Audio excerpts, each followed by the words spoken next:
خواتین کو وراثت میں حصہ نہیں ملتا تھا، انہیں خریدا، بیچا اور لانڈری بنا کر رکھا جاتا تھا۔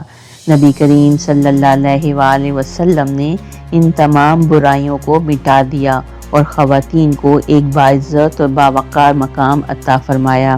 نبی کریم صلی اللہ علیہ وآلہ وسلم نے فرمایا، جس شخص کی 3 بیٹیاں ہوں اور وہ ان کی اچھی تربیت کرے، انہیں محبت دے اور ان کے ساتھ حسن سلوک کرے، وہ جنت میں داخل ہوگا۔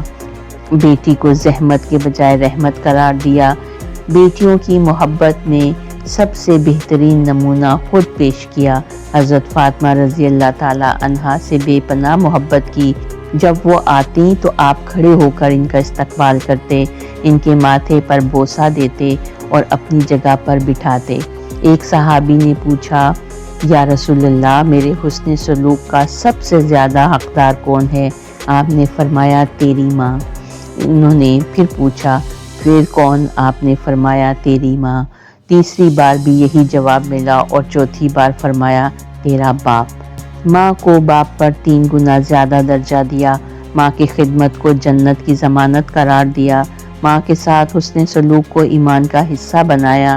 نبی کریم صلی اللہ علیہ وآلہ وسلم نے فرمایا، تم میں سے سب سے بہتر وہ ہے جو اپنی بیوی کے لیے سب سے بہتر ہو، اور میں اپنی بیویوں کے لیے سب سے بہتر ہوں۔ آپ نے بیویوں کے ساتھ عزت و محبت کا سلوک فرمایا۔ حضرت خدیجہ رضی اللہ تعالی عنہا سے بے پناہ وفاداری اور محبت رکھی۔ حضرت عائشہ رضی اللہ تعالی عنہا کے ساتھ مزاح بھی فرمایا اور ان کے ساتھ دور کا مقابلہ بھی کیا۔ زمانہ جاہلیت میں عورت کو وراثت سے محروم رکھا جاتا تھا، مگر آپ صلی اللہ علیہ وآلہ وسلم نے قرآن کے ذریعے خواتین کو وراثت میں واضح اور متعین حصہ دلوایا۔ مردوں کے لیے اس مال میں حصہ ہے جو والدین اور قریبی رشتہ دار چھوڑ جائیں، اور عورتوں کے لیے بھی اس مال میں حصہ ہے جو والدین اور قریبی رشتہ دار چھوڑ جائیں۔ سورۃ النساء کی آیت نمبر 7۔ نبی کریم صلی اللہ علیہ وآلہ وسلم نے خواتین کی تعلیم پر زور دیا اور ان کے لیے خصوصی طور پر درس و تدریس کا انتظام کیا۔ حضرت عائشہ رضی اللہ تعالی عنہا سب سے بڑی محدثہ اور فقیہات بنی۔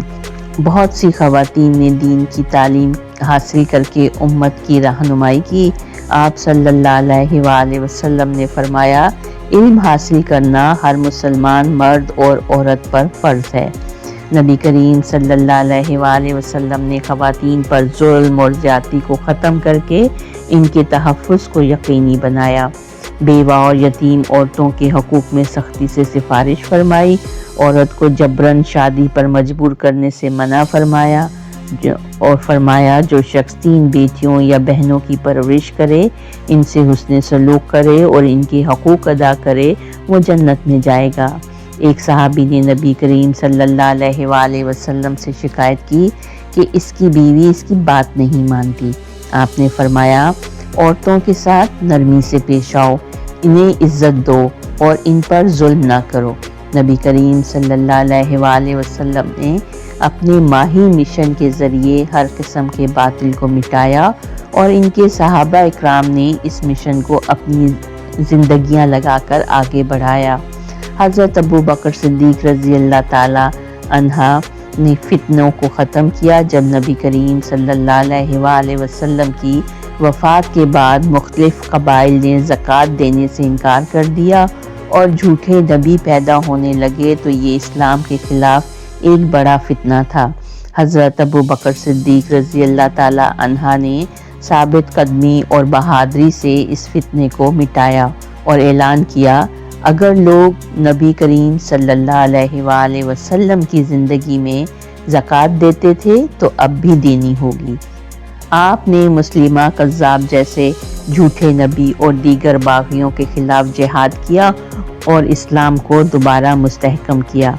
حضرت عمر فاروق رضی اللہ تعالی عنہ نے ظالم حکومتوں کو ختم کر کے عدل قائم کیا۔ آپ کے دور میں مسلمانوں نے پہلی بار بیت المقدس کو فتح کیا اور وہاں عدل و امن قائم کیا۔ حضرت عثمان غنی رضی اللہ تعالی عنہ نے قرآن کو محفوظ کر کے باطل تحریفات کا دروازہ بند کر دیا۔ حضرت علی رضی اللہ تعالیٰ عنہ نے فتنوں اور سازشوں کو ختم کیا۔ حضرت خالد بن ولید رضی اللہ تعالیٰ عنہ اور دوسرے صحابہ نے اسلامی فتوحات کے ذریعے باطل طاقتوں کا خاتمہ کیا۔ اہل تصوف بھی نبی کریم صلی اللہ علیہ وآلہ وسلم کو ماہی کی حیثیت سے صرف خارجی باطل کو مٹانے والا نہیں بلکہ باطن کے اندھیروں، نفس کی آلائشوں اور روحانی بیماریوں کو ختم کرنے والا بھی سمجھتے ہیں۔ اہل تصوف نے نبی کریم صلی اللہ علیہ وآلہ وسلم کی ماہی صفت کو صرف ظاہری جہاد تک محدود نہیں رکھا بلکہ باطنی اور روحانی فتنوں سے خاتمے کے لیے بھی اسے عملی جامہ پہنایا۔ شیخ عبد القادر جیلانی رحمۃ اللہ نے باطن کی آلائشوں کو مٹایا۔ حضرت داتا گنج بخش رحمۃ اللہ نے غیر اسلامی عقائد کو ختم کیا۔ مجدد الف ثانی رحمۃ اللہ علیہ نے بدعات کے فتنے کا خاتمہ کیا۔ شاہ ولی اللہ رحمۃ اللہ نے علمی گمراہیوں کو دور کیا۔ خواجہ معین الدین چشتی رحمۃ اللہ نے کفر اور گمراہی کو مٹا کر اسلام کی روشنی پھیلائی۔ یہ سب نبی کریم صلی اللہ علیہ وآلہ وسلم کے ماہی ہونے کی عملی تفسیر ہیں، جنہوں نے اپنی زندگیاں باطل کو مٹانے اور حق کو غالب کرنے میں لگا دی۔ اللہ تعالیٰ سے دعا ہے کہ وہ ہم سب کو اپنے پیارے نبی کی سنت پر عمل کرنے والا بنائے، آمین۔ تو آئیے مل کر درود پاک پڑھتے ہیں۔ بسم اللہ الرحمن الرحیم۔ اللہم صلی علی سیدنا محمد ماہی الباطل وہادی القلوب وبارک وسلم۔ صدق اللہ العظیم۔